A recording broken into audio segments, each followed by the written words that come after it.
Legal matter, all courts. Get ready, start.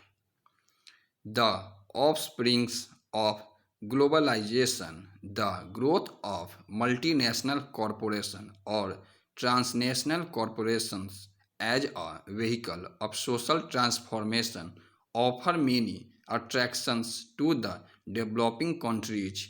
They find developed countries as most fertile land for their growth due to less stringent environment regulations, ready availability of raw materials, and cheap labor.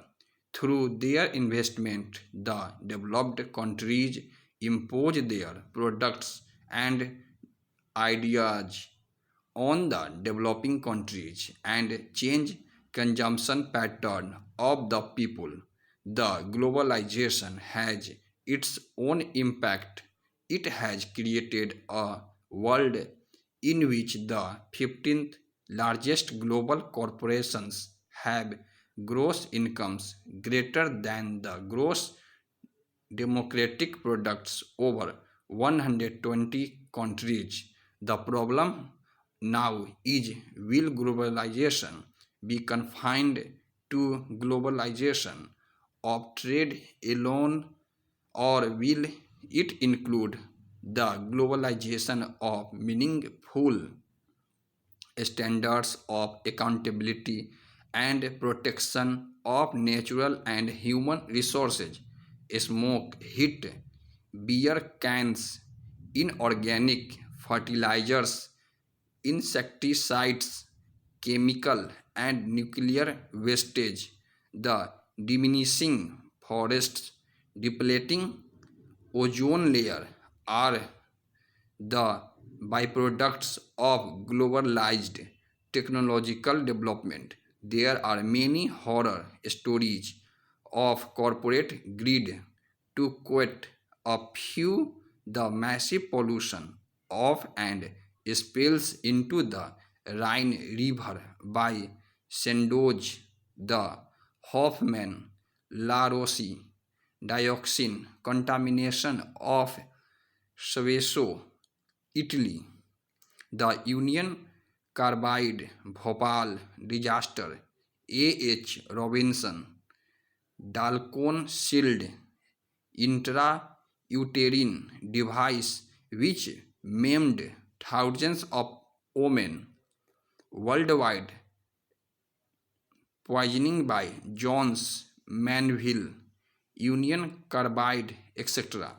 These are factors behind the manifesto of the British environmental scientists summing up: the industrial man today is like a bull in a china shop. By continuing the massive to conquer nature, he is reducing it to a rubble in the shortest possible time. The multinational corporations or transnational corporations have too much profit greed. They can upset the national economy of any country, like recent past experiences of the Middle East Asian countries. The multinationals insist on two types of investments: portfolio investment and capital convertibility. The former allows them to buy and sell. They may continue to invest money in trade in certain countries and withdraw at their will. The latter seeks assurance that when they want to stop investment, the amount invested by them must be returned in required foreign exchange. The idea of multilateral agreement on investment is being praised. It has not materialistic.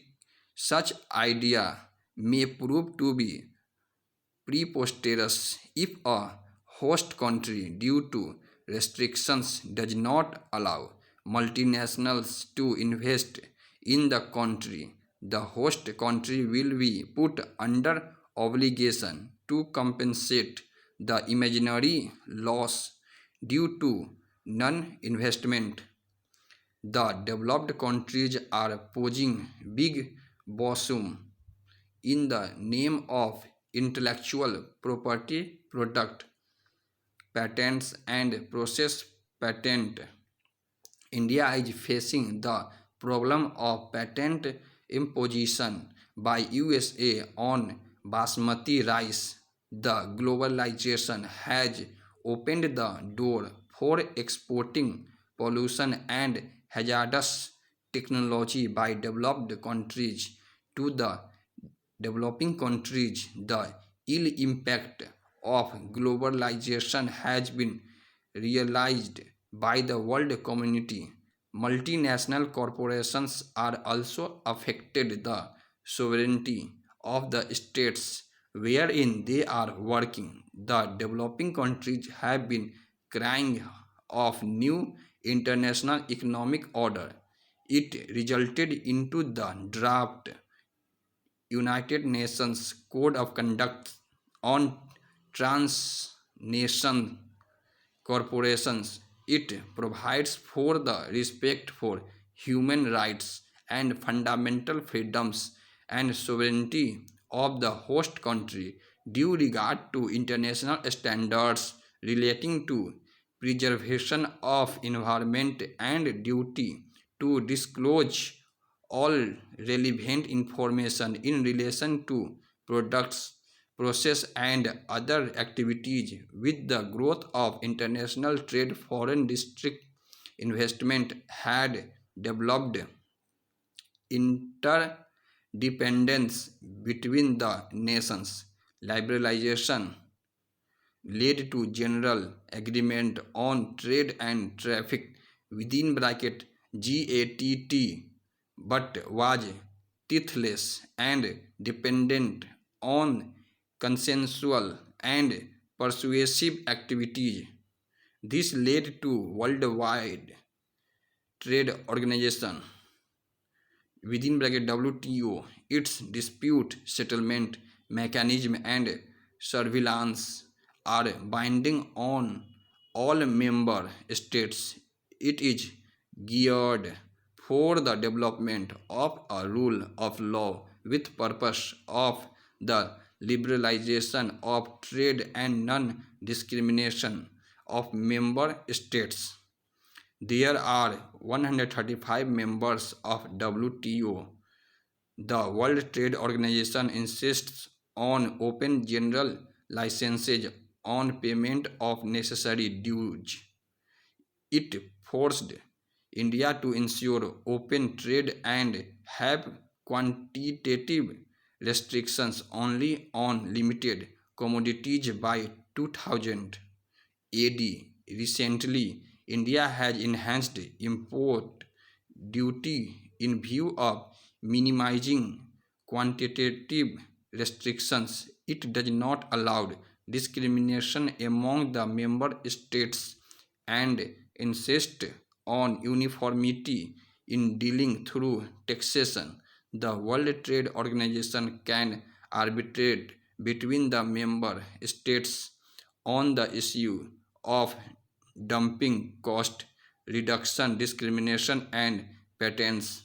The developing countries successfully nullified the effect of multi-fiber agreement restriction in relation to textiles. Likewise, in Costa Rica versus United States and India versus United States, the WTO has been successful in redressing the grievances of developing countries against the United Nations. It is a noticeable departure from earlier experience. Earlier developing countries had no courage to challenge the differential treatment by developed countries for the fear of reprisal and economic loss. Now they are successfully challenging them before WTO. The WTO multilateral legal regime is doing its best to accommodate the trading interests of the developed and the developing countries stop